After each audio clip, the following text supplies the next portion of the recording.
Selamat pagi anak-anak, masih bertemu dengan Bapak, Pak Rudi Monangan Sirait dalam pelajaran fisika kelas 12. Di pertemuan kita hari ini, kita melanjutkan materi kita minggu lalu, yaitu tentang fisika inti.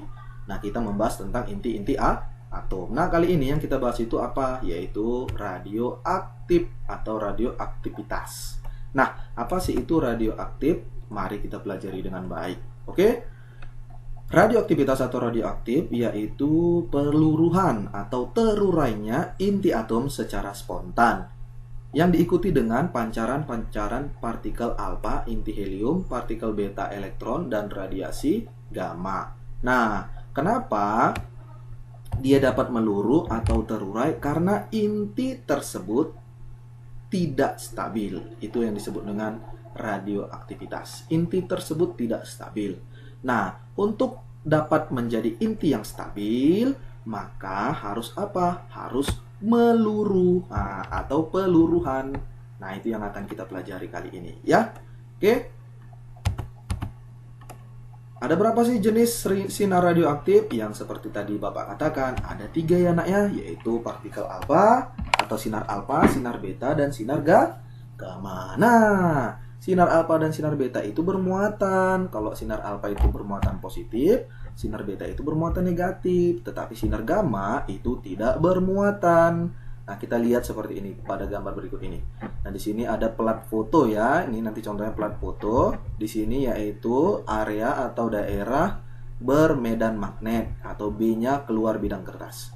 Nah, ternyata di sini alfa dan beta dibelokkan. Nah, kenapa bisa dibelokkan? Karena alfa dan beta itu bermuatan,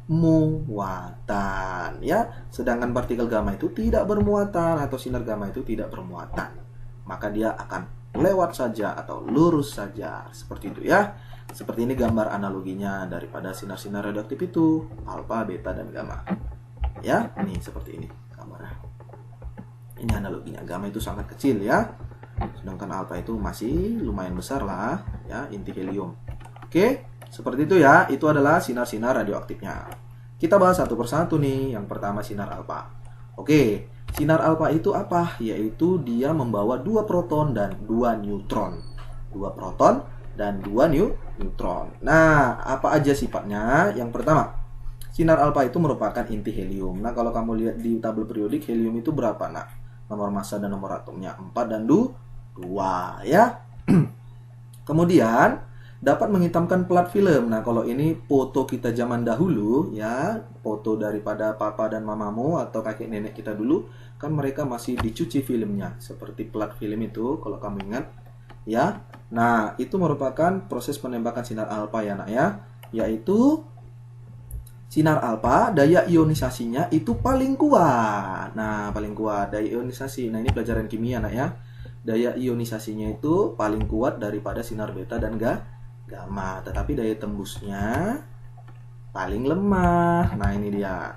Daya tembus daripada sinar alfa itu paling lemah dibandingkan sinar beta dan gamma. Oke. Kemudian yang keempat tadi apa? Dapat dibelokkan pada area medan listrik atau medan magnet. Kenapa? Karena dia bermuatan positif. Oke. Yang kelima, mempunyai jangkauan beberapa sentimeter saja di udara, yaitu sekitar 10⁻² mm di dalam logam. Jadi artinya sinar alfa itu kira-kira hanya bisa menembus ketebalan kertas. Oke? Itu daripada ciri-cirinya atau sifat sinar alfa. Yang kedua yaitu sinar beta. Sinar beta yaitu bermuatan negatif seperti yang Bapak katakan tadi. Kemudian yang kedua, daya ionisasinya lebih kecil daripada sinar alfa dan lebih besar daripada sinar gamma. Artinya dia di tengah-tengah gitu ya. Nanti Bapak perlihatkan slide-nya.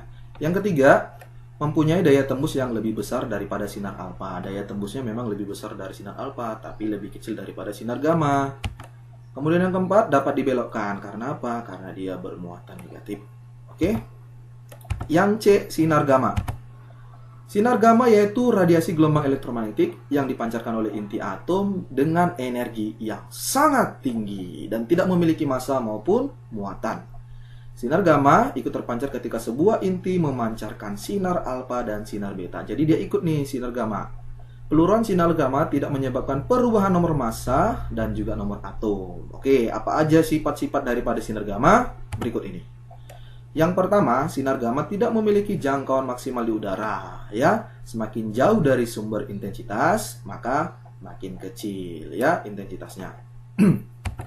Kemudian yang kedua, mempunyai daya ionisasi paling lemah. Kenapa? Karena dia tidak bermuatan, makanya daya ionisasinya sangat lemah. Tapi daya tembusnya paling besar, ya. Sinar gamma itu daya tembusnya paling besar, maka sinar gamma itu sangat berbahaya.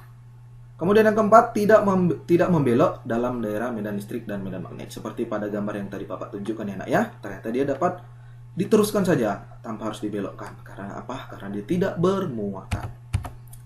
Nah, berikut ini adalah urutan daya tembusnya yang tadi Bapak katakan. Ternyata sinar alfa itu daya tembusnya itu lebih kecil daripada sinar beta, dan sinar beta lebih kecil daripada sinar gamma. Jadi yang paling besar itu siapa? Gamma, dan yang paling kecil itu siapa? Alfa. Dan yang di tengah-tengah siapa? Beta. Ini urutan daya tembus. Tapi kalau daya ionisasi, ingat tadi apa? Sinar alfa yang paling besar dibandingkan sinar beta, dan sinar beta lebih besar daripada sinar gamma. Oke? Berikut ini adalah analogi atau gambarnya. Jadi sinar alfa itu mungkin hanya bisa menembus kertas, sedangkan sinar beta itu ya bisa lah menembus kertas dan juga aluminium sekitar 3 mm. Dan sinar gamma itu bisa menembus kira-kira timbel yang ukurannya 3 cm. Oke? Nah, semua jenis atau semua titik berat atau Z yang lebih besar dari 83, ya nomor atomnya lebih besar dari 83, ternyata itulah yang dikatakan dengan inti yang tidak stabil. Kenapa? Karena dia intinya kelebihan proton maupun neutron. Maka untuk mencapai inti stabil, dia akan memancarkan partikel-partikel atau sinar-sinar radioaktif seperti partikel alfa, beta, dan gamma. Oke? Nah, berikut ini adalah tabelnya kalau kita lihat di sini. Pertama, jika suatu inti atom meluruhkan partikel alfa, nah misalnya ini inti atom mula-mula X, ya, ini nomor massa dan nomor atomnya, ya. Ternyata ketika dia memancarkan partikel alfa, maka ingat harus ada hukum kekekalan persamaan massa, ya. Maka di sini harus A kurang 4 dan Z-nya kurang 2. Kenapa di sini 4 dan 2 heliumnya? Ya, ngerti ya? Artinya harus sama nih massa sebelum reaksi dan massa sesudah reaksi. Kan di kimia nih anak ya. Nah, misalnya di sini ada uranium contohnya 23892. Ternyata kan menjadi Y, ini contoh saja ya. Y 23490 ditambah 42 helium. Nah, kita lihat di sini 238. Di sini 234 ditambah 4, maka hasilnya 238. Nah, kan sama nih massa sebelum dan sesudah reaksinya. Ya. Nomor massa dan nomor atomnya ya. 92 di sini 90 tambah 2. Oh, kan sama nih. Oke. Seperti itu contohnya. Kemudian pancaran elektron. Nah, jika ada suatu inti yang memancarkan elektron, maka elektron itu membawa 0 dan min 1. Ah, gitu ya. Berarti Y-nya nanti A-nya tetap dan Z-nya tambah 1, gitu aja. Nah, kita lihat sini misalnya contohnya. 146 karbon itu menjadi 147 karbon ditambah 0 min 1 elektron. Nah, itu ya, seperti itu. 14 tambah 0 kan 14. Kemudian 7 kurang 1 itu kan 6. Nah, kan sama nih nomor massa dan nomor atomnya sebelum dan sesudah reaksi. Kemudian positron itu 0 dan positif 1 elektron itu sama aja sebenarnya, tapi dia positif. Kalau tadi ini pancaran elektron, dia min 1. Sedangkan penangkapan elektron, nah ini penangkapan itu ya seperti ini prosesnya. Ya, oke. Ini misalnya Cu contohnya menjadi Ni. Kemudian gamma ingat tadi dia tidak ada pengurangan nomor massa dan nomor atom, jadi 0 dan 0 ya. Ini contohnya 8738Sr tetap akan menjadi 8738Sr ditambah gamma. Oke, itu adalah contoh-contohnya ya. Kemudian ada juga yang namanya deret radioaktif. Oke, deret radioaktif itu nanti ada 4 ya. Apa sih maksudnya deret radioaktif? Deret radioaktif yaitu deret nuklida radioaktifnya ya, mulai dari yang paling besar sampai yang paling rendah. Oke. Yang pertama itu ada namanya deret thorium. Deret thorium yaitu inti induknya thorium ya, yaitu 23290 thorium dan berakhir pada inti Pb yaitu 20883. Nah, deret ini disebut juga dengan deret 4N. Kenapa? Karena nomor massanya selalu kelipatan dari 4. Kelipatan dari 4. Oke. Kemudian yang kedua yaitu deret neptunium yaitu NP 23793 dan berakhir pada inti BI 20983. Nah, deret ini disebut dengan deret 4N tambah 1. Nah, ingat, tambah 1. Kalau ini tadi 4N aja, kalau ini 4N tambah 1. Deret neptunium. Kemudian deret uranium. Nah, ini uranium 23592 akan berakhir pada deret PB 20782. Yaitu deret ini 4N tambah 2 ya nak ya, 4N tambah 2. Yang pertama tadi 4N, yang kedua 4N tambah 1, dan ini 4N tambah 2, berarti yang ketiga 4N tambah 3. Yang keempat, yang keempat yaitu 4N tambah 3. Oke, itulah deret-deretnya tadi ya, deret daripada unsur radioaktif ya, deret thorium, neptunium, kemudian uranium, dan actinium. Kita lanjut ke peluruhan. Nah, kan tadi peristiwa radioaktif itu yaitu proses peluruhan ya, nak ya. Meluruhnya inti tidak stabil menjadi inti stabil. Oke. Nah, apa itu peluruhan? Peluruhan yaitu peristiwa pemancaran sinar-sinar radioaktif tadi yaitu alfa, beta, dan gamma. Ya. Nah, di sini ada yang disebut juga dengan aktivitas radioaktif atau aktivitas bahan radioaktif. Apa sih artinya aktivitas? Aktivitas di situ maksudnya yaitu laju peluruhan atau kecepatan suatu zat radioaktif untuk meluruh, disebut dengan aktivitas atau simbolnya A. Nah, kemudian peluang tiap inti untuk meluruh itu yang disebut dengan tetapan peluruhan, simbolnya nanti lambda ya. Lambda itu bukan panjang gelombang di materi kali ini, yaitu tetapan peluruhan atau konstanta peluruhan ya. Nah, jadi A itu sama dengan lambda dikali N. Nah, itu ya. Aktivitas sama dengan lambda ya, tetapan peluruhan dikali N, yaitu jumlah inti yang meluruh tersebut. Nah, A itu juga dapat dirumuskan dengan N dibagi T ya, karena di sini tadi katanya yaitu banyaknya inti yang meluruh per detik atau per sekon. Oke. Hukum peluruhan radioaktif yaitu N sama dengan N0 kali epsilon pangkat min lambda kali T. Nah, ya. Nah, ini nanti mencari yang sisa, yaitu jumlah sisa yang belum meluruh. Tapi nanti ada rumus yang lainnya Bapak kasih tunjuk. Kemudian aktivitasnya juga hampir sama dengan rumus jumlah sisa, tinggal simbolnya saja yang kita ganti. Kalau di sini N, di sini A. Kalau di sini N0, di sini A0. Nah, gitu aja. Sama aja aktivitas radioaktif dengan jumlah sisa dari hasil radioaktif. Oke? Apa sih satuan daripada aktivitas radioaktif? Aktivitas yaitu satuannya ini peluruhan per sekon atau becquerel atau BQ simbolnya. BQ, becquerel ya.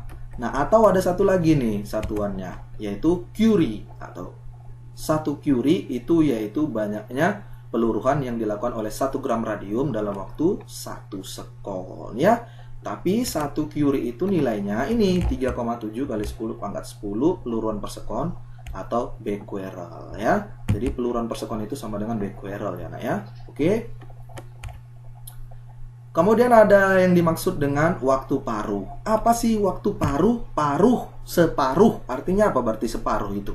Berarti setengah. Nah, setengah itu artinya apa? Berarti waktu yang diperlukan suatu inti yang inti yang tidak stabil tersebut untuk meluruh dalam waktu setengah. Nah, setengahnya itu gitu loh maksudnya, pokoknya separuhnya lah itu ya. Nah, jadi untuk mencari waktu paruh atau T setengah atau T besar aja itu nanti sama aja ya nak ya.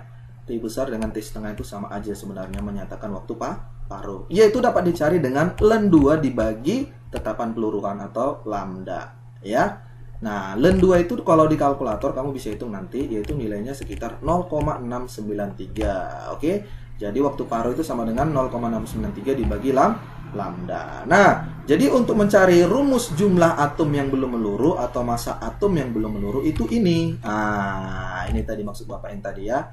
N sama dengan N0 dikali setengah, T dibagi T setengah. Ya, ini waktu meluruh, kemudian T setengah ini yaitu waktu paruh. Beda kan ya? T kecil itu waktu meluruh, T setengah itu waktu paruh. Oke. Kemudian masanya juga bisa dicari dengan rumus yang sama sebenarnya, yaitu M0 kali setengah T waktu meluruh dibagi waktu paruhnya. Oke. Kita bahas contoh soal supaya kamu lebih memahaminya. Inti Ra memiliki waktu paruh sekitar 1,6 kali 10 pangkat 3 tahun. Nah, ingat ya, waktu paruh itu satuannya nggak harus sekon, nggak harus jam, nggak harus bulan, nggak harus tahun. Pasti bebas, yang penting dia menyatakan waktu. Jumlah intinya itu sekitar 3 kali 10 pangkat 16. Berapakah aktivitas intinya pada saat itu? Yang ditanya berarti aktivitas A-nya ya. Oke. Nah, di sini N-nya yaitu sekitar 3 kali 10 pangkat 16. Kemudian T-nya, waktu paruhnya 1,6 kali 10 pangkat 3 tahun ya. Nah, kita rubah ke dalam sekon. Nah, berarti dikali dengan 3,16 kali 10 pangkat 7. Maka hasilnya sekitar 5,1 kali 10 pangkat 10 sekon. Nah, ini kita rubah tahun ke sekon ya, nak ya. Paham ya? Oke? Nah, sehingga tadi rumus daripada tetapan peluruhan atau konstanta peluruhan yaitu 0,693 dibagi T besar. T besar tadi ingat Bapak bilang tadi apa, nak? Yaitu waktu paruh ya, nak ya, waktu paruh, atau bisa diberi simbol T setengah atau T besar aja, itu udah sama aja ya. Oke. Nah, berarti kan kita cari dulu nih, berarti 0,693 dibagi waktu paruhnya 5,1 kali 10 pangkat 10 sekon. Oke. Kita bagi, maka hasilnya sekitar 0,14 kali 10 min 10 atau 1,4 kali 10 min 11 per sekon. Nah, kita bukan mau nyari lambda, kita bukan mau nyari tetapan peluruhannya, tapi yang mau kita cari yaitu aktivitasnya, A-nya. Nah, apa tadi hubungannya? A sama dengan lambda dikali N. Ya udah, berarti tinggal kita kalikan aja nih. Nah, lambdanya berapa? 1,4 kali 10 min 11. Nah, N-nya berapa tadi jumlah intinya? 3 kali 10 pangkat 16. Oke, kita kalikan. Nah, kita dapatlah hasilnya 4,2 kali 10 pangkat 5 peluruhan per sekon atau becquerel. Ini 4,2 kali 10 pangkat 5 ya, nak? Oke, sorry, ini Bapak salah buat. Belum Bapak bikin pangkatnya ya, nanti kamu tuliskan. 4,2 kali 10 pangkat 5 becquerel. Oke, itulah aktivitasnya.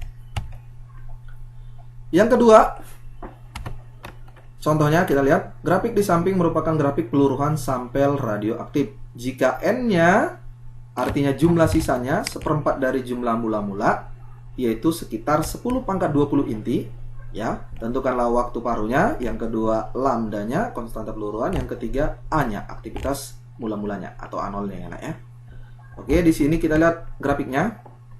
Seperempat E0 ternyata seperempat dari jumlah mula-mula itu meluruh dalam waktu 6 sekon. Ah, ini T kecilnya berarti, nah.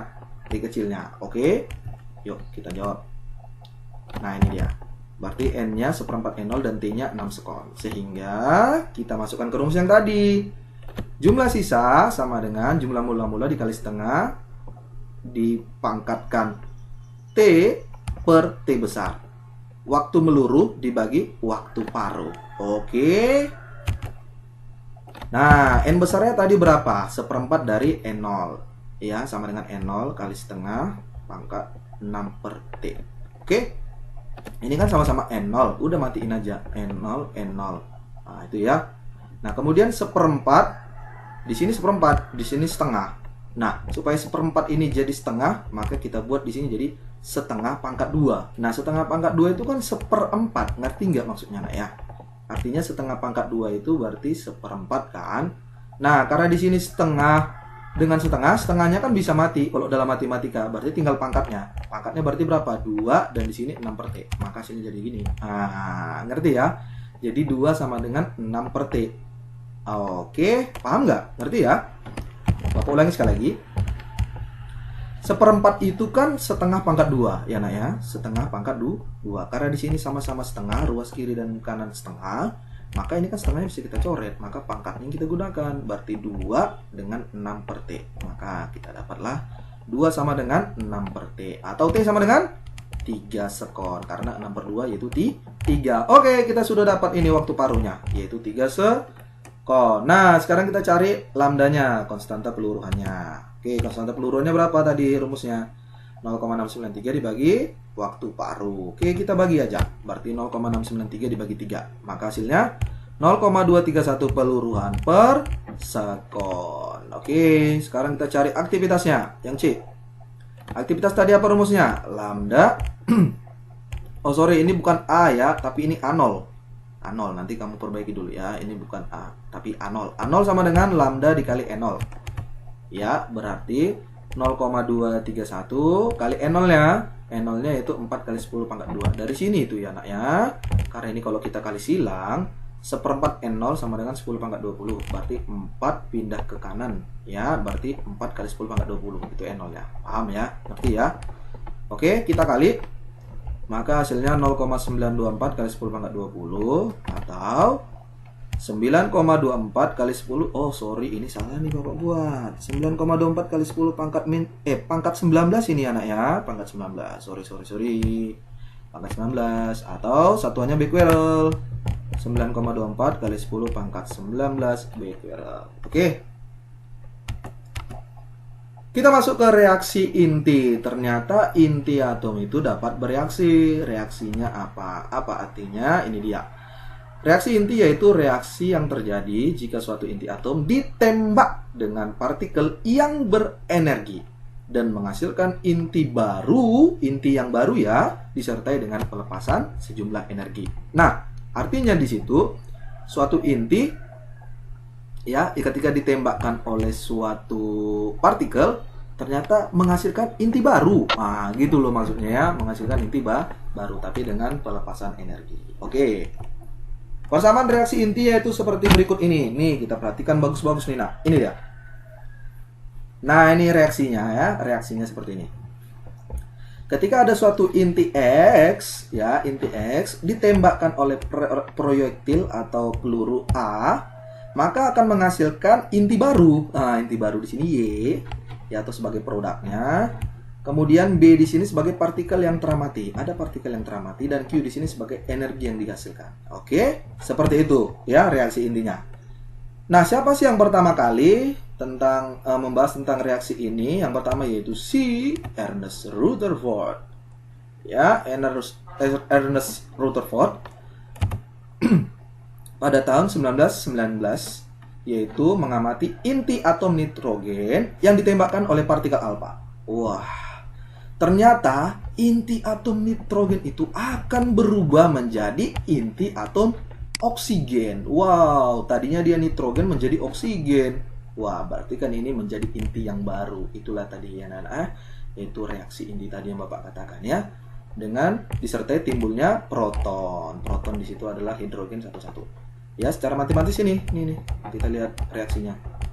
Nitrogen ditembakkan partikel alfa atau helium 42, maka hasilnya menjadi oksigen 17,8 ditambah dengan proton 11 atau hidrogen ditambah pelepasan energi. Ya, inilah contoh reaksinya. Ini yang pertama kali dilakukan oleh si Ernest Rutherford.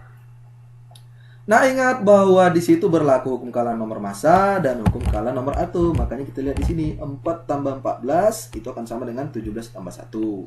2 ditambah 7 itu sama dengan 8 tambah 1. Oke. Dan hukum kalah momentum dan hukum kalah energi. Ya, oke. Energi reaksi inti. Nah, kan tadi ada energinya tuh. Nah, energinya berapa sih? Nah, nih. Kita lihat. Di situ berlaku hukum kekalan energi, yaitu energi sebelum reaksi akan sama dengan energi setelah reaksi. Nah, maka di sini A tambah X itu disebut dengan energi reaktan, kemudian Y tambah B itu energi produk, dan Q di situ sebagai energi reaksi. Artinya di situ berarti ruas kiri harus sama dengan ruas kanan, maka dituliskan ini dia. Energi reaktan akan sama dengan energi produk ditambah energi reaksi. Ya udah ditambahin aja ini, itu akan hasilnya energi reaktan. Atau kita balik aja, energi reaksi itu sama dengan energi reaktan dikurang energi produknya. Oke. Nah, kita tuliskan berikut ini adalah rumusnya. Rumusnya yaitu, ingat rumus energi berdasarkan si Einstein, energi sama dengan mc kuadrat. Energi itu bisa simbolnya Q atau E anak ya, kamu gak usah bingung. Yaitu ini dia rumusnya, massa si A ditambah massa si X dikurang massa si Y ditambah massa si D dikali kecepatan cahaya dikuadratkan. Nah, kalau ini nanti satuannya dalam apa, nak? Kalau mc kuadrat, nak, dalam joule. Nah, ingat, energi itu juga bisa dibuat dalam satuan MeV, mega elektron volt. Ya udah tinggal kita ganti aja, nak. Berarti di sini tinggal kita kali 931 mega elektron volt. Oke? Rumusnya sama dengan yang tadi. Nah, ingat catatan di sini, ingat ketika energinya lebih besar dari 0, itu disebut juga dengan reaksi eksotermik atau reaksi yang melepaskan energi. Tapi kalau energinya lebih kecil dari 0, maka itu disebut dengan reaksi endotermik atau reaksi yang menyerap energi. Oke? Keterangan di situ Ma tambah Mx itu disebut juga dengan jumlah massa inti atom sebelum reaksi. Satuannya SMA ya, nak ya. Ingat, kita sudah pelajari ini. SMA satuan massa atom atau dalam SI-nya namanya AMU, yaitu atomic mass unit. Oke. Kemudian My tambah Mb itu disebut juga dengan massa inti setelah reaksi. Kemudian Q di situ energi reaksi intinya, satuannya mega elektron volt. Kemudian satu SMA itu sama dengan 931 MeV atau 931,5, itu sama aja ya. Oke. Contoh soal. Oke, kita lihat contoh soalnya yuk. Kita lihat di sini. Hitunglah energi yang dibebaskan pada reaksi 1 SMA itu sama dengan 931,5 mega elektron volt. 94Be yaitu alfa dan neutron menjadi C12,6 ya, karbon. Diketahui di situ massa Be yaitu 9,012 SMA dan massa neutronnya 1,008 SMA dan massa alfanya 4,002 SMA dan massa karbonnya 12,000 SMA. Nah, kita harus buat dulu nih. Buat apanya, Pak? Buat reaksinya. Nah, gimana sih cara reaksinya? Ini dia. Nah, kita harus buat dulu gambar reaksinya, nah ini ya. Berarti 9Be ditembakkan partikel alfa 42 menghasilkan karbon 12,6 ditambah neutron ditambah pelepasan energi. Nah, inilah bentuk reaksinya ya. Oke, apa tadi rumusnya? Kita kan mau cari energi yang dibebaskan, Q-nya ya atau E-nya. Nah, ini tadi kan massa si Be ditambah massa si alfa dikurang massa si C ditambah massa si N dikali 931,5 atau 931 mega elektron volt. Oke, masukin. Berarti massa Be-nya 9,012, massa alfanya 4,002 dikurang massa si C-nya 12 dan massa neutronnya 1,008 kali 931,5. Oke, kita kurang, ini kita tambahkan, ini kita tambahkan, kemudian nanti kita kurangkan. Ini hasilnya. 9 tambah 4 ya 13,014 kurang 12 tambah 1 13,08 kali 931,5. Oke, kita kurangkan ini. Kita kurangkan hasilnya 0,006 kali 931,5. Oke, maaf. Kita kalikan, maka dapatlah hasilnya sekitar 5,589 mega elektron volt. Oke, itulah energi yang dibebaskan pada reaksi tadi ya. Oke, kita masuk ke jenis-jenis reaksi inti. Nah, apa saja sih reaksi inti itu, Pak? Ada dua, nak. Namanya reaksi fisi dan reaksi fusi. Reaksi fisi itu yaitu reaksi pembelahan inti. Artinya di situ inti tersebut dibelah. Ya, inti berat menjadi inti-inti ringan disertai dengan pelepasan energi. Wah, ini contohnya apa sih, Pak, reaksi fisi ini? Yaitu bom. Wow, kalau kamu tahu bom itu namanya reaksi fisi, ya, yaitu proses pembelahan inti berat menjadi inti-inti ringan. Contohnya nih, misalnya inti uranium ya 23592 ditambah neutron 10 menghasilkan xenon dan Sr ya 1454 dan 9438 ditambah 210 neutron ditambah pelepasan energi. Oke, ini contohnya. Uranium berubah menjadi xenon dan Sr. Inilah inti-inti ringannya dan inilah inti beratnya gitu ya. Oke, kemudian reaksi fusi. Reaksi fusi yaitu penggabungan, kalau reaksi fisi tadi pembelahan. Ya. Reaksi penggabungan inti-inti ringan menjadi inti yang berat disertai dengan pelepasan energi. Nah, ini contohnya apa, Pak? Misalnya ini reaksi pada matahari, ya. Contohnya nih. Hidrogen 21 ditambah helium 31 menghasilkan 42 helium tambah 10 neutron tambah pelepasan energi. Oke? Baik. Mungkin itu aja dulu materi kita pada hari ini. Semoga kalian dapat memahaminya ya. Jika nanti Bapak kasih soal-soal sama kalian coba kerjakan. Oke? Demikian pertemuan kita hari ini. Bapak sudahi. Selamat pagi.